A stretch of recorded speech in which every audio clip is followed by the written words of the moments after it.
It's winter time now.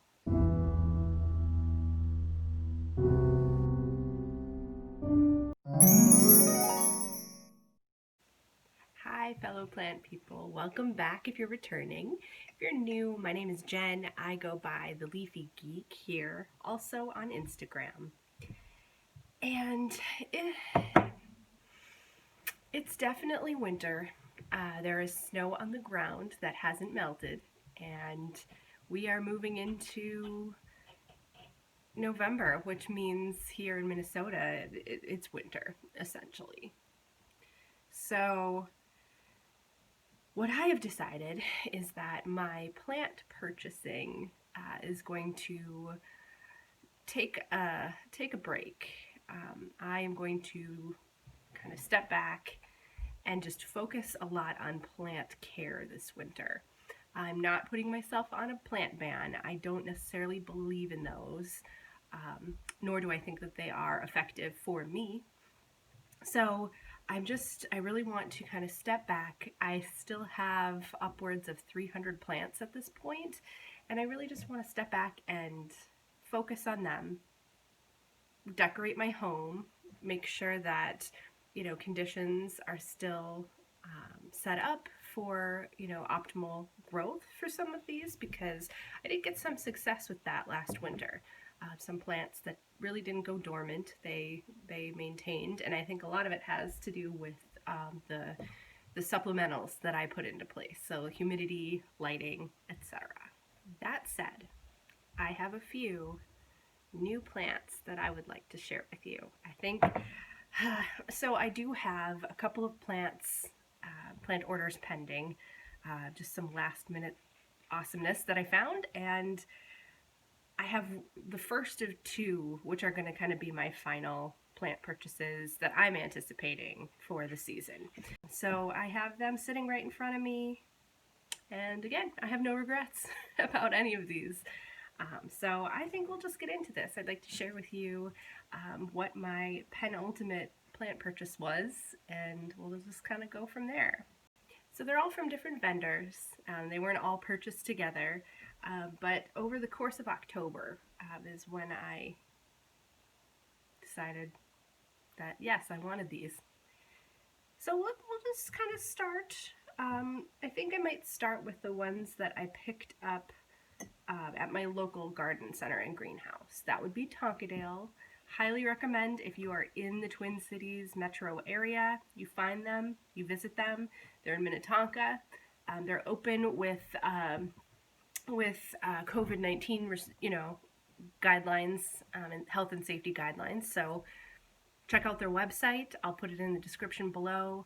And yeah, if you're ever in town, I recommend checking them out because they're a really cool local business, and I am a frequent patron. So the first one that I want to show you is one that I purchased from Tonkadale.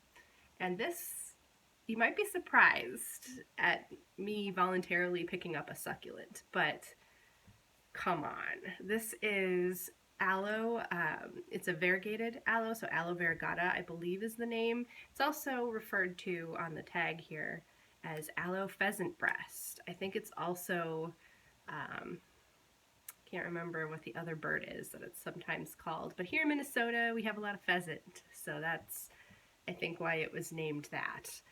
But it is just a gorgeous plant.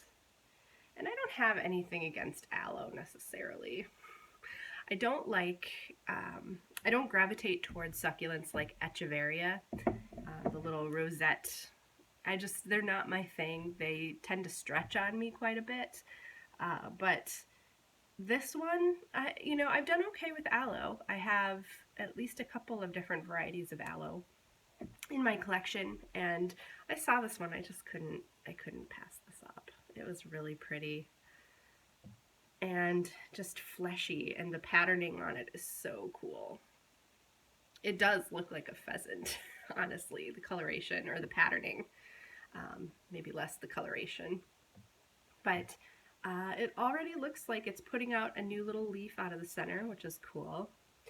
And I have this in my bedroom, and it is in my sunless corner, I call it. And what I have in that corner is an aspect grow light, and I have it very close to the surface of a wardrobe. So I think there's only like 18 to 20 inches from the surface of the wardrobe to the light.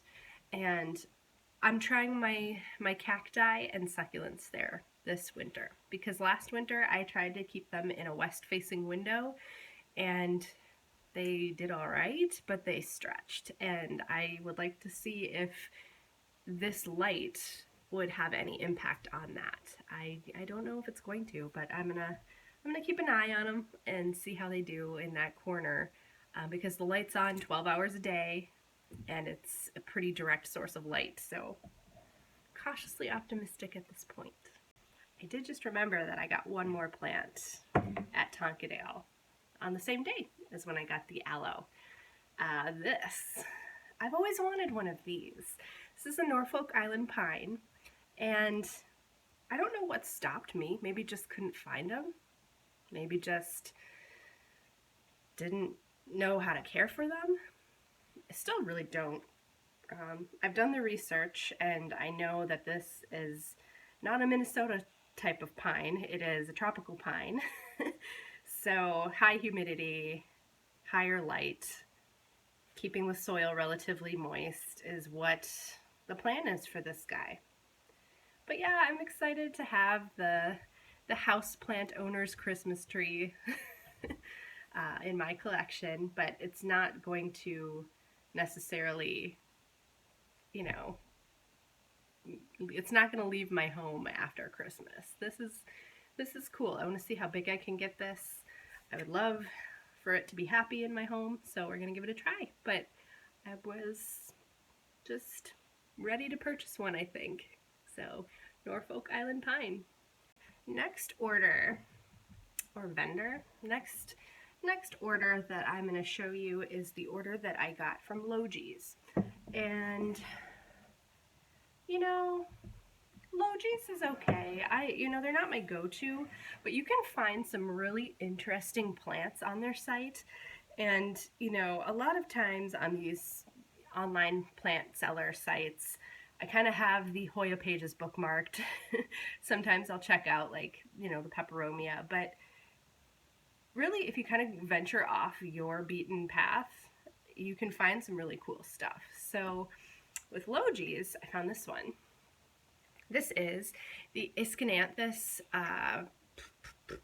longicalis, the black pagoda lipstick plant. And I hadn't had one of these. I don't think I own a lipstick plant. I have a codonanth, which is kind of the same. I don't know if it's the same family or not. Maybe.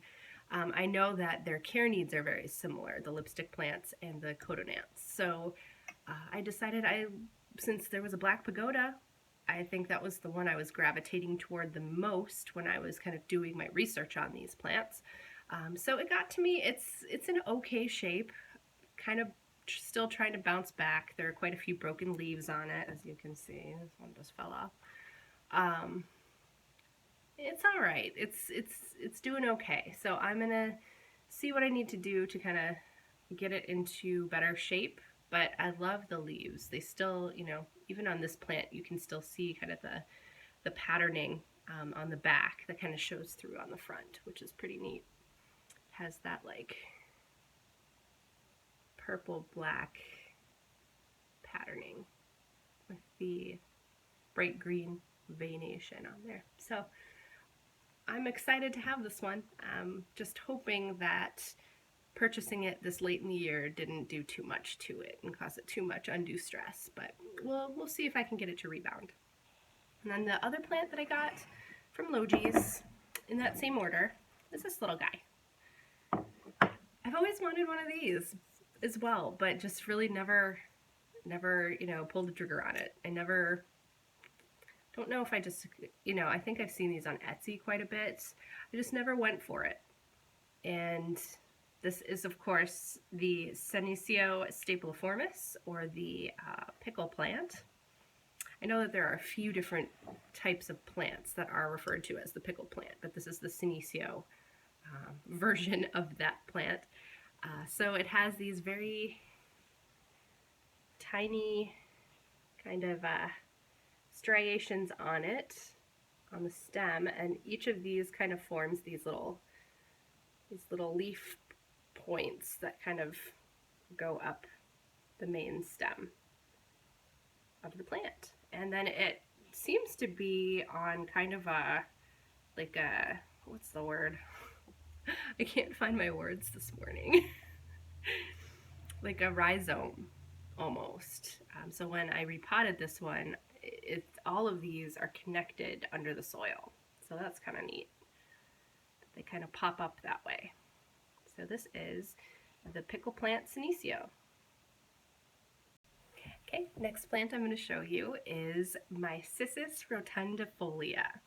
And this I got from Steve's Leaves. And I was pretty excited to find this one on that website when I did, because I'm kind of turning into a Sisis collector as well. I have a few different varieties at this point.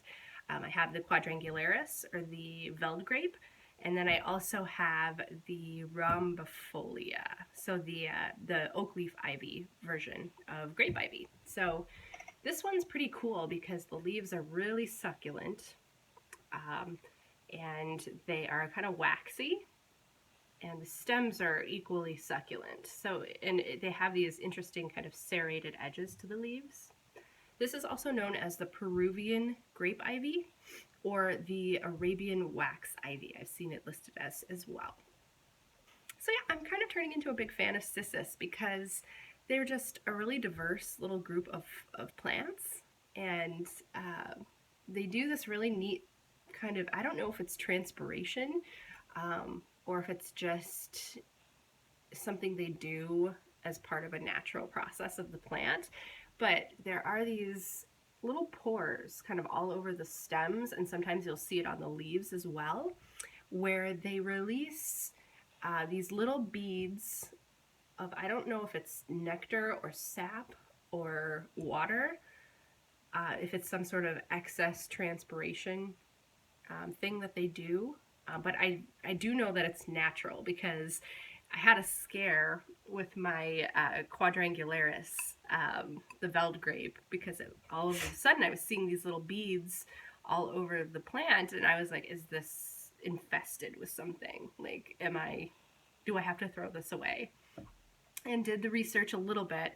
I wish I kind of had that information more at hand right now to kind of share with you what that is. But if you do have a Sisis and you see those little beads all over like the stems or even on the leaves, it is natural. It's part of the plant's process. There's nothing wrong with it. Unless you see bugs on your plant, it's likely 100% natural and okay. So I'll see if I can figure out what that process is called and maybe put it in the description or put it on the screen here. But yeah, because it's doing that, and it's kind of a natural part of the plant's process, I'm thinking that this is probably just pretty content and happy and okay with the conditions that I have it in. So that's cool. Whenever a plant does something it's supposed to do or does naturally in my home, I kind of feel like it's a win because I'm giving it what it wants. So yeah, this is my Sisis rotundifolia. All right, so these two little beauties I got from an Instagram friend. Her handle is JSJungle. I've mentioned her before on the channel, but certainly I'll include her Instagram in my description of this video. So if you haven't seen her yet, or she takes some really cool photos. She primarily deals with Hoya. That's her plant that she grows, and she's got an amazing collection. So highly recommend you check out her Instagram. But I did purchase these two from her, and they are doing quite well. Hoya Kikai is a hybrid that I cannot for the life of me remember the combo, what this is hybridized of, but I'll put that on the screen. And it came to me, somehow it managed to hold on to its baby leaf in shipping, so that's great. I find Hoya tend to be pretty resilient when you ship them in colder temperatures. I mean, supplemental, insulation packaging helps for sure. I know there's a point here where it becomes very, very difficult to, be able to reconcile shipping plants, because when we get into the sub-zero temperatures up here, it's just never a good idea. You don't want to risk that. You don't want to risk your money. You don't want to risk the plant. There's no guaranteed arrive alive kind of policy once you get that cold. So I'm happy that I was able to get these before the winter hit. And she's got some really interesting varieties of Hoya, and it's just a really cool way to reach out and connect with people who share the love of certain plants that you enjoy as well. And you can also find some really interesting varieties to add to your collection using methods like Instagram. A lot of people will root and put up little pop-up shops, little mini sales on their stories. So rather than do the Facebook group thing, I've gravitated more to these Instagram sales, which it's a very cool and fun and easy process. So thank you, Almi, for my Hoya Kikai. I also got a Hoya, and I'm going to butcher the name of this thing. I've read it a bunch of times. I don't know that I yet know how to pronounce it. So it's the Kinkinerva is how I'm going to pronounce this. However you think you can say that, I'm going with Kinkinerva. So this is a kind of a broad-leafed Hoya, which I'm excited for. There is a little bit of sun damage on this leaf. This was disclosed ahead of time, and totally fine with that, because once the plant grows, this one's not going to matter. But again, it's still obviously producing chlorophyll for the root system and everything, so I'm totally fine with that. But yeah, I don't have this one. I love the Hoyas, with, the flashy leaves. We'll get to that in a second. But even, the simple ones, so there's a little bit of veination that you can see in here, and I don't know if this is one that you'd necessarily want to sun stress too much. But, kind of the larger, statelier, just green leaves, I'm a fan of with my Hoya. So excited to add this one too. Are you ready for this one? I don't know if I'm ready. I still look at this plant and I don't know. I don't know how the hell I got this in my possession, but I do. This has been my #1 wish list Hoya for a very long time.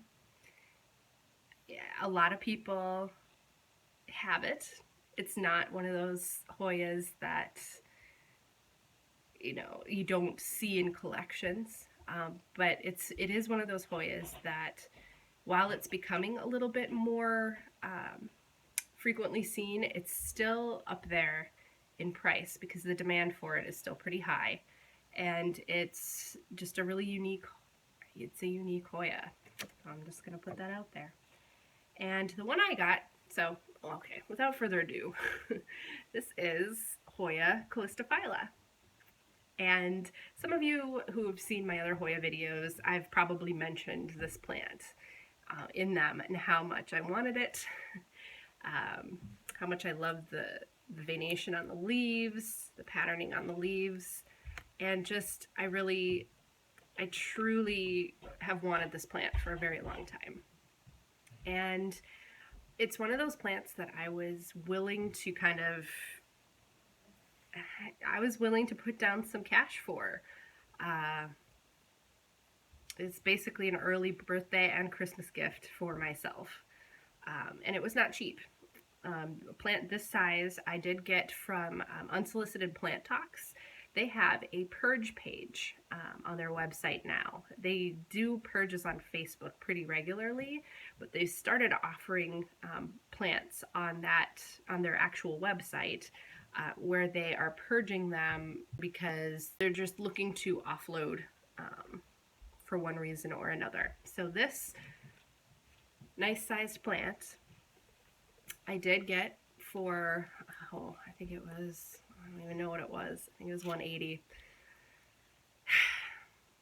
Probably another reason why I am going to be taking a little bit of a break from purchasing plants for a while, because this one of the ultimate plant that I wanted to get, and I got it.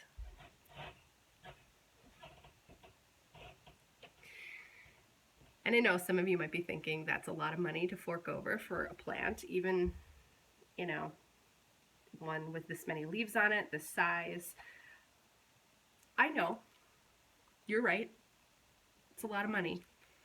And, you know, kind of feeding into that, you know, well, how much is too much for a certain plant, and how much, you know, there is a fine line, but it all comes down to the vendor for me. Is the vendor reputable? Do they know what they're doing? Do they know what they're selling? And, you know, does the price fairly reflect the market prices? I'm not expecting to get a plant like this for $30. It's just not going to happen. And yes, you can kind of get into the whole thing of, well, you know, plants should be free. Plants, you know, you can't put a price on plants, but you can, because there's care involved, there's importing involved, there's just a number of factors that go into that. So I see that side too. You know, while this is a lot of money to put on one plant, it's one that I was willing.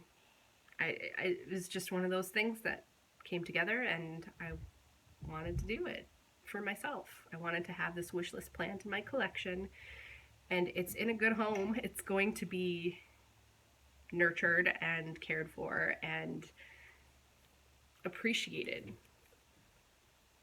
hopefully forever.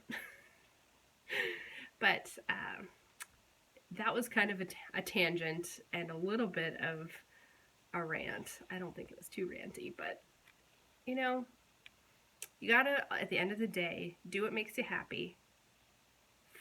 Find the, you know, the plants that you appreciate and that make you happy.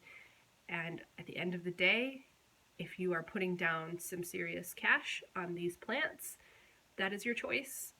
And no one should really feel that they have a right to judge you or tell you how to spend your own money. So, it's my opinion.